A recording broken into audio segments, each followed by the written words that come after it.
Hi hello, कैसे हैं आप सब। चलिए कहानी शुरू करते हैं जहाँ पे वो दोनों किचन में आते हैं, बात करते हैं। मतलब जैसे ही अमृता घर आती है उसके बाद वो हाय हेलो करती है, उसके बाद फिर अपने रूम में चली जाती है।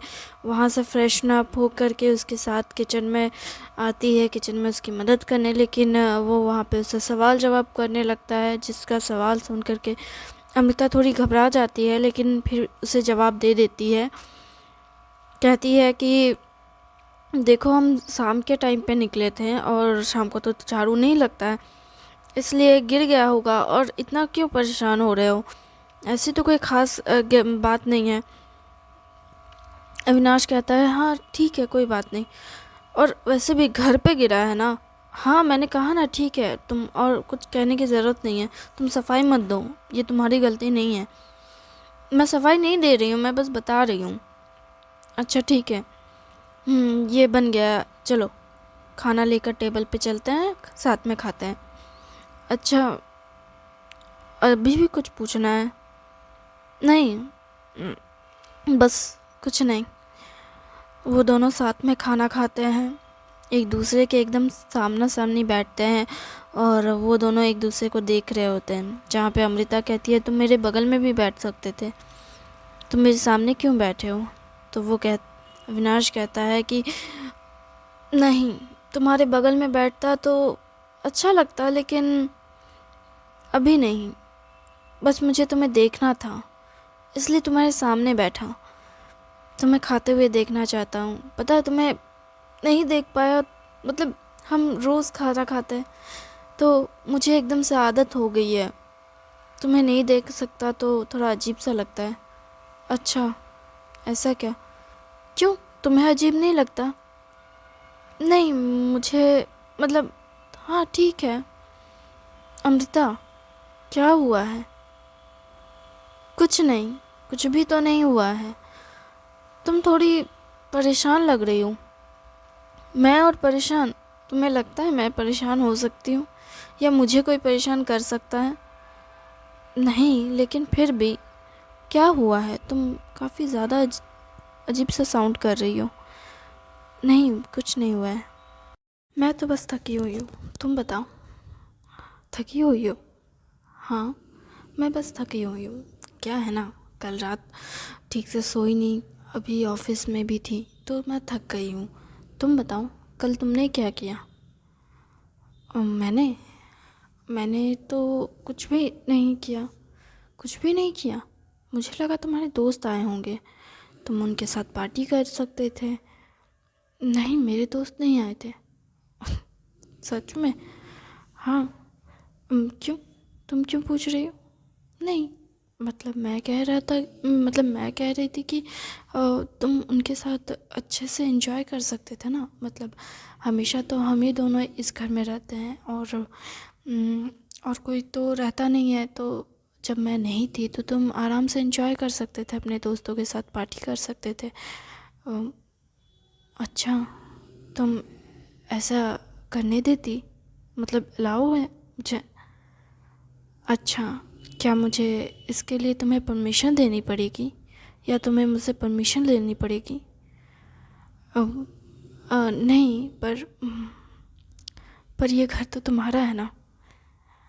अच्छा, एक बात पूछो? हाँ। तुमने आज तक कितने काम हैं जो मुझसे पूछ कर किए हैं, और कितने काम हैं जो तुमने मुझसे बिना पूछे किए हैं? और तुम अचानक से ये सवाल क्यों पूछ रही हो? नहीं, बस ऐसे ही पूछा। मुझे बस ऐसा लगा कि कोई आया था। नहीं, ऐसा कुछ नहीं है, कोई भी नहीं आया है घर पे। मैं ही था। मतलब मैं रात में थोड़ा ड्रिंक किया मैंने, और थोड़ा म्यूज़िक सुना, और अच्छा खाना खाया और मैं सो गया। ओह अच्छा। वैसे मेरा कमरा थोड़ा लॉक लग रहा था मुझे। क्या मेरा कमरा लॉक किया गया था? हाँ, हाँ। नहीं, मतलब ऐसा कुछ नहीं है। तब वो याद करता है कि वो जैसे ही घर आता है वो सबसे पहले लॉक खोलता है। क्योंकि वो भूल गया था कि वो उसका कमरा लॉक कर चुका था। तो वो भागा हुआ जब आता है तो फिर वो पहले उसका कमरे की लॉक खोलते हैं और वही वो याद कर रहा होता है जब लड़की फिर से उसे टोकते हुए कहती है, अमृता क्या हुआ, तुम किस सोच में पड़ गए? नहीं, मैं कुछ सोच नहीं रहा था, बस मैं ऐसे ही खुश हो रहा था। खुश किस बात के लिए? तुम्हारा कमरा खुला है ना, इसलिए। मेरा कमरा खुला है तो इस बात पे खुशी होने जैसी क्या बात है? मतलब क्या हुआ है?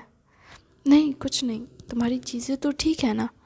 हाँ, मेरी चीज़ें बिल्कुल ठीक हैं। तुम ऐसा सवाल क्यों पूछ रहे हो? जब घर पे कोई आया ही नहीं है तो तुम ही ना रहोगे। और तुम्हें तो पता ही है मेरी चीज़ें कैसी है और कहाँ क्या रहता है।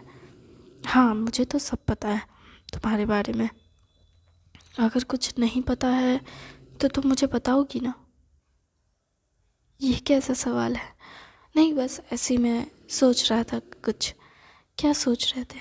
फिर वो अपने दोस्त की कही हुई बात को याद करता है कि उसकी गर्लफ्रेंड जो उसे छोड़ कर चली गई इस वजह से कि उसे प्यार व्यार से डर लगता है।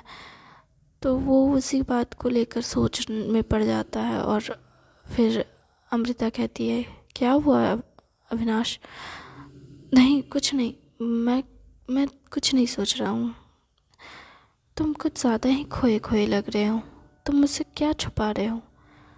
नहीं, कुछ भी तो नहीं। मैं बस सोच रहा था कि हम दोनों कितने वक्त से एक साथ नहीं है ना। हम बस कल साथ नहीं थे। नहीं, 24 घंटे से ज़्यादा हो रहा है।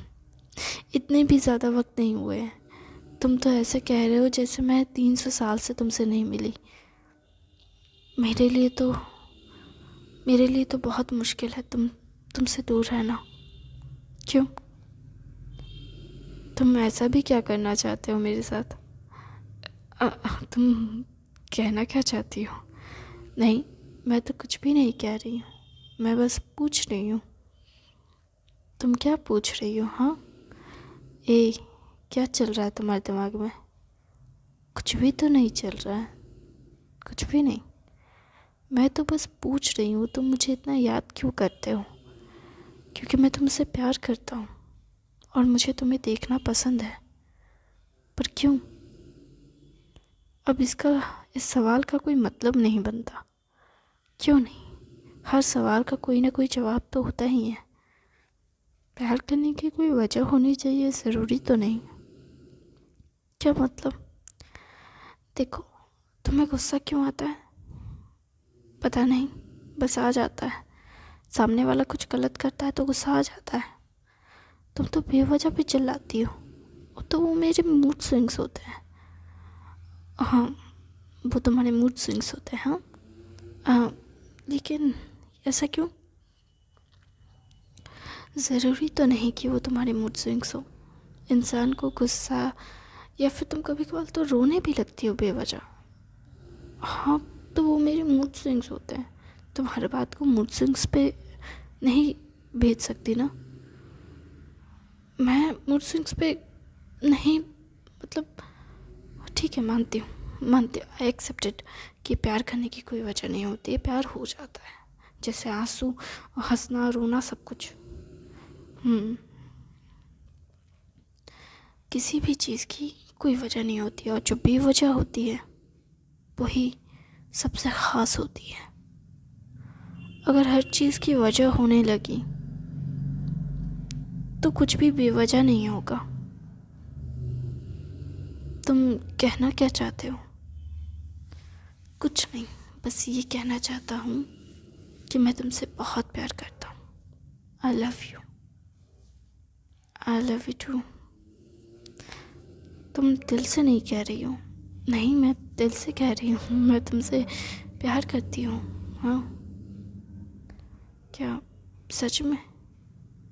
हाँ, चलो खाना खाते हैं। हाँ, खाना खाते हैं। पता नहीं, मुझे ऐसा क्यों लगता है कि तुम ये दिल से नहीं कहती हो, बस कहने के लिए कहती हो। अमृता का जैसे गला ही सूख जाता है, वो कुछ नहीं कहती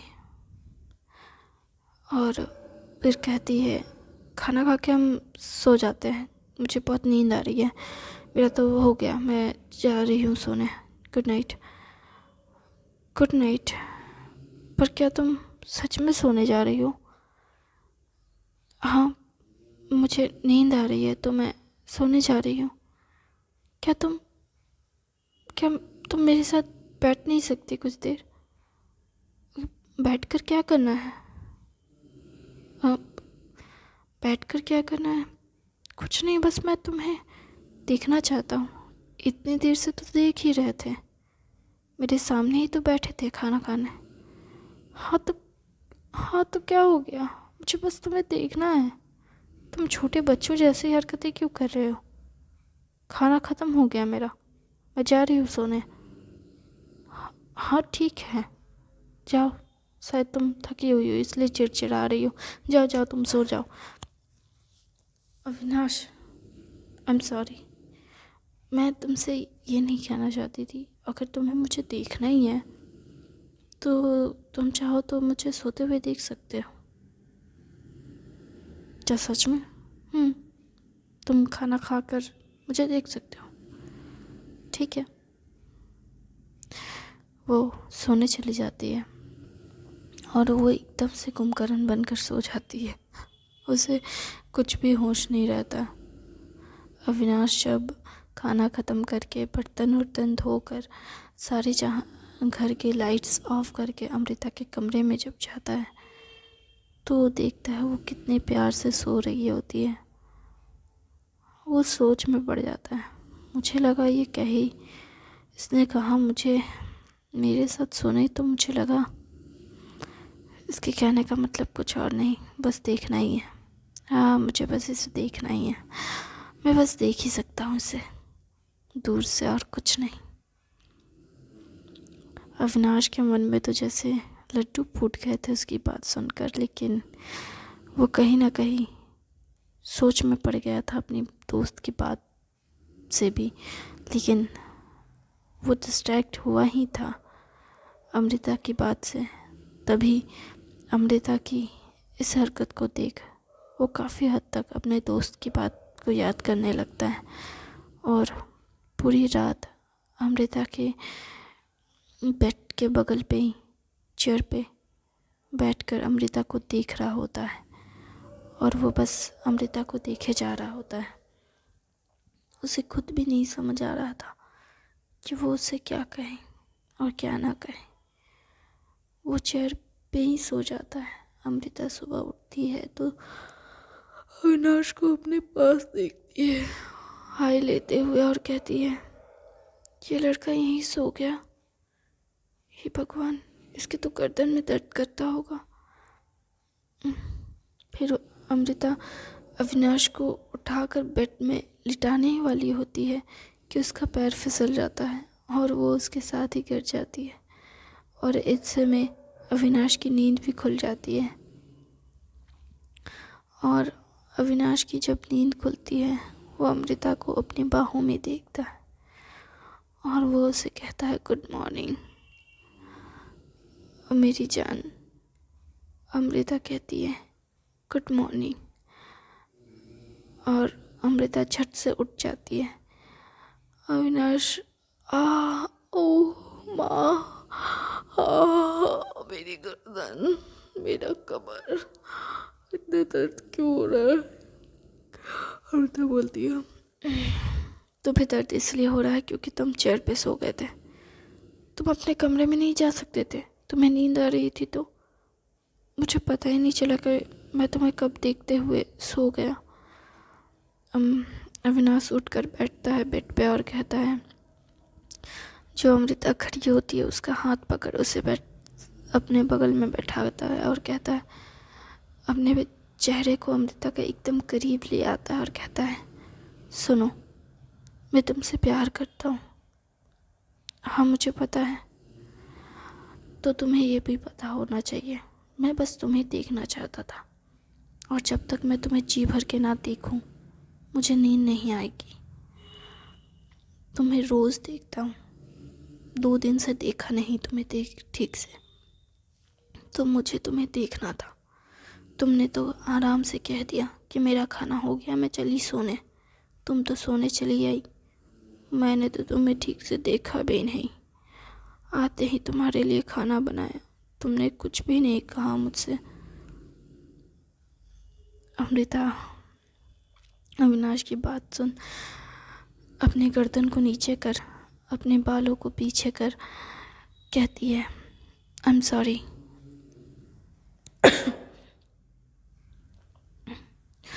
अविनाश कहता तुम्हें खांसी हो गई है? नहीं, मुझे खांसी नहीं हुई है। तो कुछ नहीं। अमृता अविनाश के चेहरे की तरफ देखती है और कहती है देखो, मैं ठीक हूँ और मेरे पास तुम हो, इसलिए मुझे कोई फिक्र नहीं है, इसलिए मैं इतने चैन से और सुकून से सोती हूँ। अविनाश ये सुन जैसे दिल और जैसे खुशी से झूम उठता है और कहता है और थैंक यू। अमृता की ये बात सुन अविनाश जैसे मुंह बनाने लगता है और अमृता कहती है क्या हुआ, मैंने कुछ गलत कह दिया? नहीं, तुम हमेशा thank you, sorry, miss you इस तरह के वर्ड्स ज़्यादा नहीं बोलती, पर हाँ यही कुछ वर्ड्स है जो तुम बोलती हो।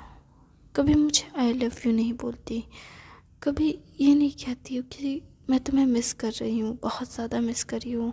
कभी मुझसे मिलने तक नहीं आती, मैं ही तुम्हारे आगे पीछे घूमता रहता हूँ। ऐसा क्यों है? क्या तुम मुझसे प्यार नहीं करती?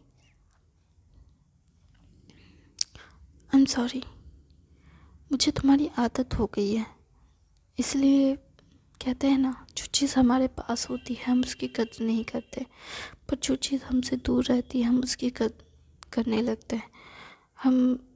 मुझे लगता है मैं समझ गया, तुम चाहती हो कि मैं तुमसे दूर चला जाऊं ताकि तुम्हें मेरी कदर हो। नहीं, ऐसा कुछ नहीं है, मैं बस कह रही हूँ कि हमारे पास जब कुछ होता है तो हम उसकी कदर नहीं करते, शायद इसलिए मैं समझ नहीं पाई तुम्हारी अहमियत को। पर मैं तुमसे दूर जाकर मैं समझ पाई तुम मेरा कितना ख्याल रखते हो, सुबह से लेकर रात तक। Thank you. मैं और थैंक यू नहीं सुन सकता, मैं जा रहा हूँ नहाने, ब्रेकफास्ट बनाने, तुम फ्रेशन अप होकर आ जाना। अमृता अविनाश को जाते हुए देखती है जहाँ वो अपने कमर पे, गर्दन पे हाथ फेरता हुआ अपने दर्द को से कराहता हुआ जा रहा होता है और अमृता अपने आप से जैसे कह रही होती है कि मैं क्या करूं, मुझे क्या हुआ है, मैं ऐसी क्यों हूँ, मैं उससे दूर क्यों भाग रही हूँ? वो मुझसे प्यार करता है, मैं भी तो उसे प्यार करती हूँ ना, या फिर मुझे उसकी आदत है? पता नहीं क्या हुआ है मुझे, मैं समझ नहीं पा रही हूँ। अमृता खुद में बहुत कंफ्यूज होती है और फिर वो घड़ी की ओर देखती है और कहती है ओ गॉड, 8 बज गए, हम इतनी देर तक सो रहे थे, अभी वो खाना बनाएगा, झाड़ू पोछा है, एक काम करते हैं, उससे कुछ नहीं करना, उसे मेरी वजह से दर्द हो रहा है, परेशानी हो गई है और मैं उसके लिए इतना भी नहीं कर सकती क्या? मुझे उसे इस तरह परेशान नहीं करना चाहिए, वो मेरे ही घर में रह रहा है और मैं ही उसे सबसे ज़्यादा तकलीफ़ दे रही हूँ, फिज़िकली, मेंटली, इमोशनली। पता नहीं मैं ऐसी क्यों हूँ, मेरे आसपास के लोग मेरी वजह से क्यों दुखी रहते हैं, पता नहीं। अमृता ये सोचकर परेशान होती है और थोड़ी दुखी भी होती है, फिर वो खुद को मूड को ठीक करती है और फिर उठकर जाती है। Thank you very thank you very much इस कहानी को सुनने के लिए। उम्मीद है आपको अच्छी